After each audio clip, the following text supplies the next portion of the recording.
জাকাচিয়ে কেনেকৈ সাহসিকতাৰ যোগেদি তেওঁৰ পৰিয়ালক কৰা কিছুমান অন্যায় তাৰে ক্ষেত্ৰত সমাজত সংগ্ৰাম কৰিছিলে আৰু সফল হৈছিলে আৰু বিশেষকৈ সমাজ চলি থকা এই যুৱকসকলৰ বিশেষকৈ বিশৃংখলতাবিলাকৰ বিশৃংখলতা উশৃংখলতা বিভিন্ন ধৰণৰ ড্ৰাগছ বেলেগ বেলেগ ধৰণৰ এইবোৰ প্ৰকাশ কৰা হৈছে আৰু এইটো দিনবোৰ মানে এই কিবাটো পদক্ষেপটো গ্ৰহণ কৰিছে জাকাচি ধুনীয়া আৰু এখন ওলাব হয়। প্ৰিয় দৰ্শক, আপোনালোকে ছাৰৰ যিটো জাকাচি উপন্যাস শীঘ্ৰেই মুক্তিৰ পথত, আপোনালোকে ছাৰৰ জাকাচিখন ওলাই অহাৰ লগে লগে একত্ৰিতকৈ আপোনালোকে অংগ কৰিবলৈ নাপাহৰিব। সুভাষ ছাৰ চেন্দামল কিনিয়ে আপুনি ইমান ব্যস্ততাৰ মাজত উৎসৱ গৰমত আপুনি এখন চেম্বাৰত আপুনি অসম চৰকাৰৰ যিটো Assam medical college Dibrugarh medical কলেজটো এৰি আহি আপুনি আজিৰ দিনটোত যে চিনাকটাৰ এখন বিখ্যাত চেম্বাৰ এখনত আছে, এই চেম্বাৰখনৰ নামটো আপুনি ক'ব নেকি? নিজৰ আছে আই চেম্বাৰ বুলি দিয়া আছে আই চেম্বাৰ আৰু ইয়াত মই অহা প্ৰায় 26-27 বছৰ হৈছে। মোৰ এটাই উদ্দেশ্য আছিলে সমাজ সেৱা। এতিয়া মই এজন মেডিকেলৰ প্ৰফেচাৰ হিচাপে ইমান এনেকুৱা ভিতৰুৱা এনেকুৱা জেগাত নাহিলেও মোৰ চলে, কিন্তু মোৰ মনটো সদায় গ্ৰাম্য সমাজ সেৱাৰ কাৰণে বৰ বেছি আকৰ্ষণ বেছি হয়। আৰু যিসকল পেচেণ্টে টকা পইচাৰ অভাৱত ডিব্ৰুগড়লৈ আহিব নোৱাৰে, জটিল ৰোগত আক্ৰান্ত, সেই ৰোগীসকল যদি মোৰ ওচৰত চিলাপথাৰ আহে দূৰ দূৰণিৰ পৰা, আমাৰ প্ৰথম পৰ্যায়ৰ চিকিৎসাটো আৰু এইটোৱে মোৰ উদ্দেশ্য।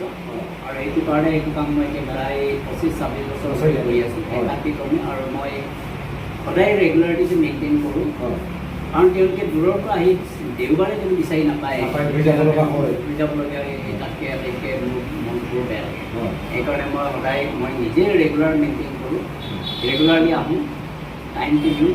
অন্য সময়ততো আমাৰ মেডিকেলত চাকৰি কৰিলে আমি সময় দিব নোৱাৰিম। চানডে টাইমটো মোৰ কাৰণে গ্ৰাম্য সমাজত চিলাপথাৰ এৰিয়াকে গোটেই লখিমপুৰৰ পৰা আহে, গোটেই এৰিয়াৰ পৰা আহে, অৰুণাচলৰ পৰা আহে, সেইখিনি চিকিৎসা কৰিবৰ কাৰণে মই এটা সুবিধা সমাজক দিছোঁ আৰু এইটো মই সেৱা আগবঢ়াই যাম বুলি মই ধন্যবাদ ছাৰ। এতিয়া এইখিনিতে আপুনিতো বহুখিনি অৱদান সমাজৰ কাৰণে কৰি গৈ আছে। এতিয়া আপোনাক লাষ্টলি মই এইটোৱে আপোনাৰ পৰা জানিব বিচাৰিছোঁ, আপোনাৰ মানে ইন ফিউচাৰ প্লেনিং কি আছে আৰু কি কৰিব? আৰু জাকাচিটো কৰিবই, আৰু কি আছে আপোনাৰ ফিউচাৰ? লিখা মেলাৰ ক্ষেত্ৰত মোৰ আৰু কেইবাখনো স্কিম আছে। এই প্ৰত্যেক মোৰ যিমান কিতাপ 17খন কিতাপ উলিয়াইছে, সেই গোটেই কিতাপবোৰৰ অলপ এডিশ্যনবোৰ পঠাই দিম আৰু কলেবৰবিলাক বাঢ়ি গৈ থাকিব, এডিশ্যন থাকিব। আৰু বিশেষকৈ আমাৰ উপন্যাসৰ ক্ষেত্ৰত আৰু বেছি স্কোপ আছে বুলি আছে, হয়, আৰু কৰিব জাকাচিৰ উপৰিও আৰু কৰিব। মই গম পাইছোঁ ছাৰে আৰু কৰিব, আৰু ছাৰে কৰাৰ এই কিবাটো ভগৱানেও দিয়ক, ভগৱন্তই ছাৰক দিয়ক, এই কিবাবিলাক শক্তিখিনি দিয়ক। আৰু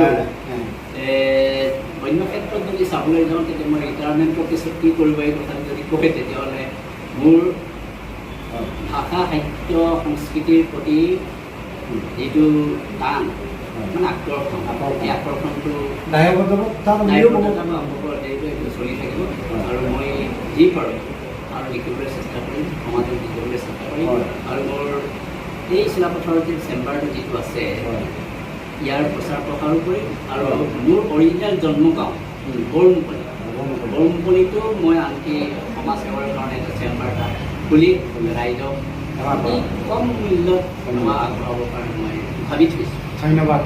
আজিলৈ আহোঁ, নমস্কাৰ।